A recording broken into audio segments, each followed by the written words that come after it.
محبوب الفاظ سائرہ کو بالکل پسند نہیں تھا کہ اس کا شوہر اسلم گالیاں دے۔ محلے کی گلی ہو، دوستوں کی محفل ہو یا گھر کی دیواریں، اسلم کی زبان سے ہر دوسرا لفظ گالی ہوتا۔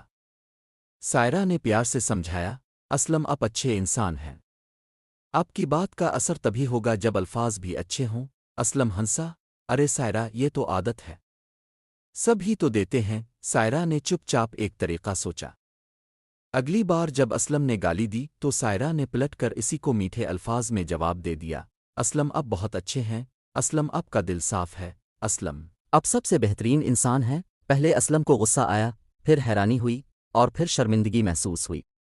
ہر بار جب اس کے تیکھے الفاظ کے بدلے سائرہ میٹھی بات کرتی تو اسلم کی زبان دھیرے دھیرے نرم پڑتی گئی۔ ایک دن جب دوستوں کی محفل میں کسی نے گالی دی تو اسلم کے ہونٹ خود بخود رک گئے۔ اس نے سوچا، اگر سائرہ مجھے بہترین کہہ سکتی ہے تو میں بھی بہتر بن سکتا ہوں۔ عادت چھوٹ گئی، محبوب الفاظ جیت گئے۔